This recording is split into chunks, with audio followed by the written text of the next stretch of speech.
Hi, it's Allison. I'm in my violin studio, and today we are doing the daily violin, wake up routine. And this is a warm-up routine I wrote. It addresses most of the basic techniques that I want all of my students to master. You know, building a violin technique is a lot like building a house. If your foundations are poor, nothing good is going to happen upstairs.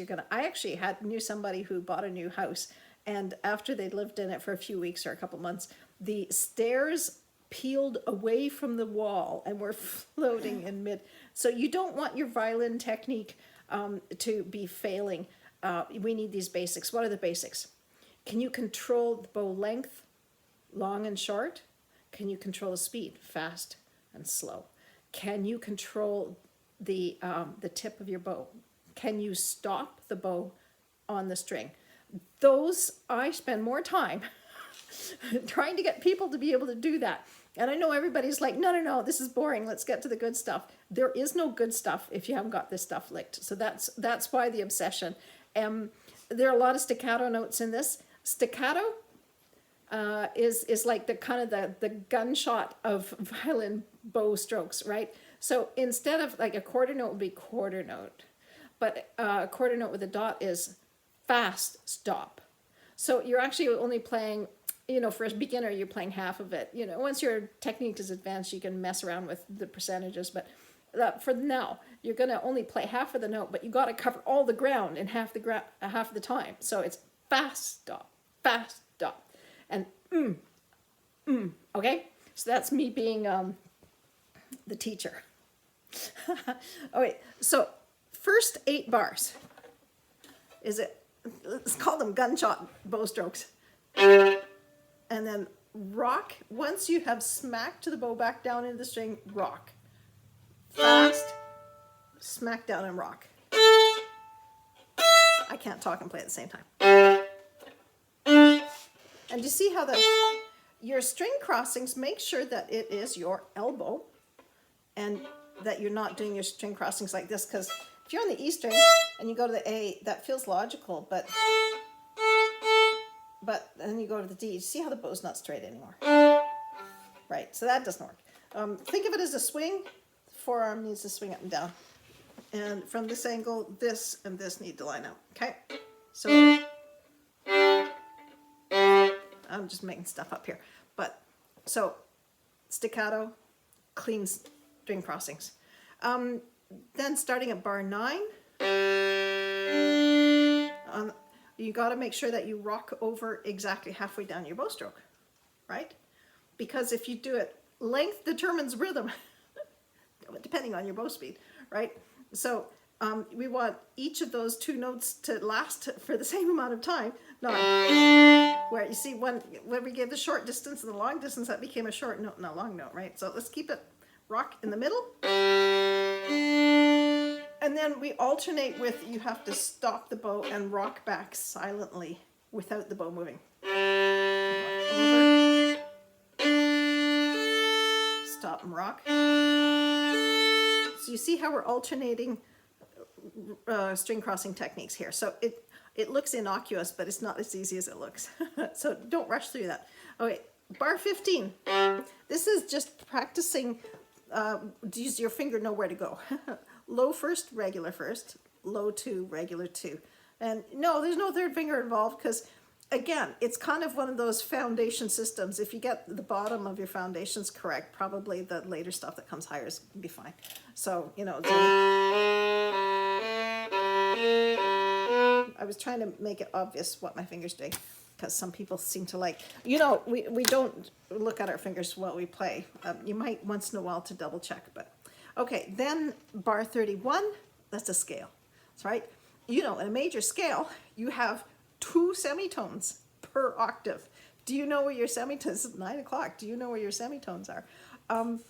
That's like, I'm showing my age. That used to be a TV thing. It's 9 o'clock. Do you know where your children are? Major scale is whole, half, whole, half. That's the pattern. Whole tones and half tones. Whole, half, whole, half. Okay, and there's 7 because you start with a note. You just start with a note, right? There's our first note. Then whole, whole, half, whole, whole, whole, half. Okay, so that's where those half tones are. It's strangely between the same 2 fingers on the same 2 strings. So that's what's going on there. Make your staccatos fast and sharp with big gaps in between so that you can, place the fingers when the bow is not moving. That's okay. That's, I forgot to say that. Place, place, place. This is where we teach the left and the right hand how to coordinate correctly. Okay. Yes, it seems boring. It's not. It's difficult to do well. Okay. Then at bar 37, we have 2 options here. Clean string crossing. Now we can either do half, right? If a half note is a whole bow, then a quarter note could be a half if we are maintaining the speed. But in this case, the quarter notes have staccato dots on them, so we're gonna keep doing gunshot notes there. So fast, and then slow bow, fast, fast, with clean string crossings. Then we have the legato slurred by 2 scale section.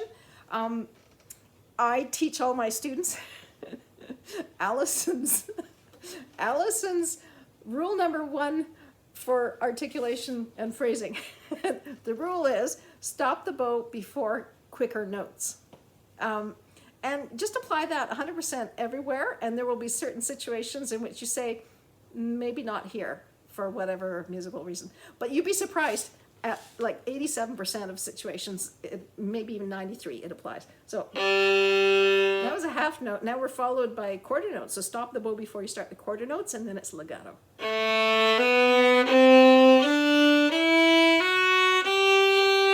Now stop before the quicker notes. Okay, that's how we do that. I'm not saying every teacher teaches this way. This is just how I do it, right? Bar 47. This is a 7 chord. High 2, low 2. Well, regular 1 and low 1. Okay. Staccato short, like gunshot notes, right? So fast with abrupt stops. Do your finger placement and your string crossings in the silence, and it will be beautiful and crisp. And you will be building skill that will make everything else you play sound good. So then we have bar 59. This is our old friend, the gunshot note, gunshot staccato, except we're doing a finger pattern here.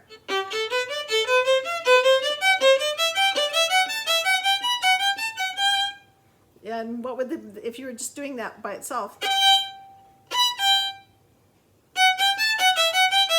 Whatever. You can mess around with this thing. It's a good pattern. I like it. Okay, then bar 67, we're alternating. So what's really going on here is keep your rhythm steady, which is to say make accurate subdivisions of the beat. Little notes get little bow. Those are still gunshot staccato. I don't like using the word gunshot, but I can't think of anything else that communicates the idea of high velocity right from the beginning of the stroke. It's like, it doesn't pick up speed. It's like already at maximum speed when you start, right? So that's why I'm saying it that way. Did you see? 16th notes, I was using quarter of the bow. Half notes, I'm using eighth notes, I'm using half of the bow. Quarter notes, I'm using a whole bow. This is so much easier in French.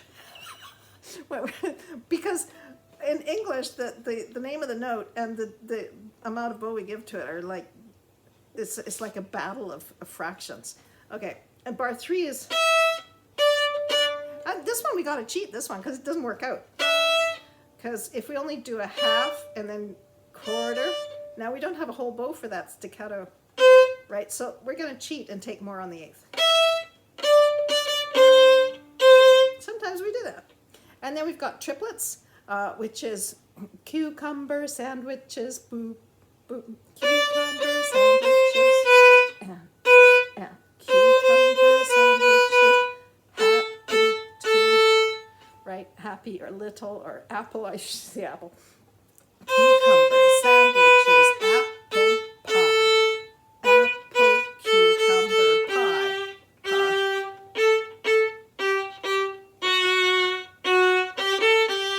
Two. So here we have our first dotted rhythms. You get to dotted rhythms by the, if you're following the Suzuki book, the end of the Suzuki book. And you can stop on the dot. And if you're experienced with dotted rhythms, you can stop later than the dot. But stopped on the dot, I mean 1, 2, and 1, 2, and 2. I can't talk and play at the same time. Okay, then this is easy, just even division of the bow. And then hey, we have a dotted rhythm, so 1, 2, 3, stop. 1, 2, stop. I said it wrong the first time. 1, 2, stop.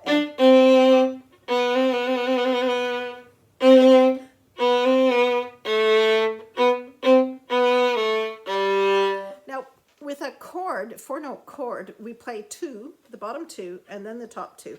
You don't need to put your top fingers on right away. Wait until the bow gets there. So start with no fingers. And it would be nice if the violin was still in tune, but there you go. As you roll over, then toss your fingers down. And a little vibrato would be nice.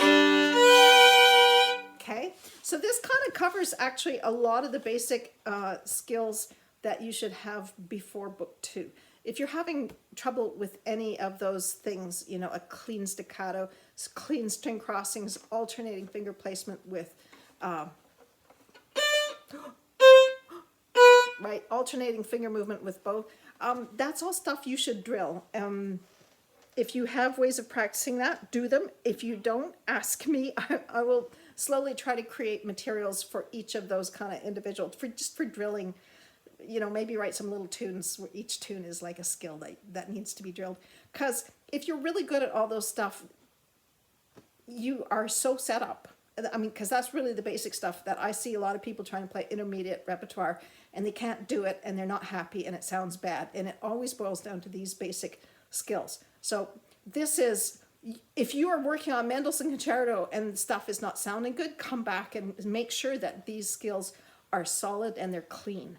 Because then your fingers can do it cleanly and precisely while your mind is thinking of more sophisticated things. You know, like, well, I need that, whatever, the swell or musical phrasing or, you know, fancy double stops, whatever. So make sure the basics are covered. Anyway, hope that helps. Take care. Bye. See you in the next video. Oh, by the way, subscribe. Subscribe. And yeah, talk to you soon. Bye.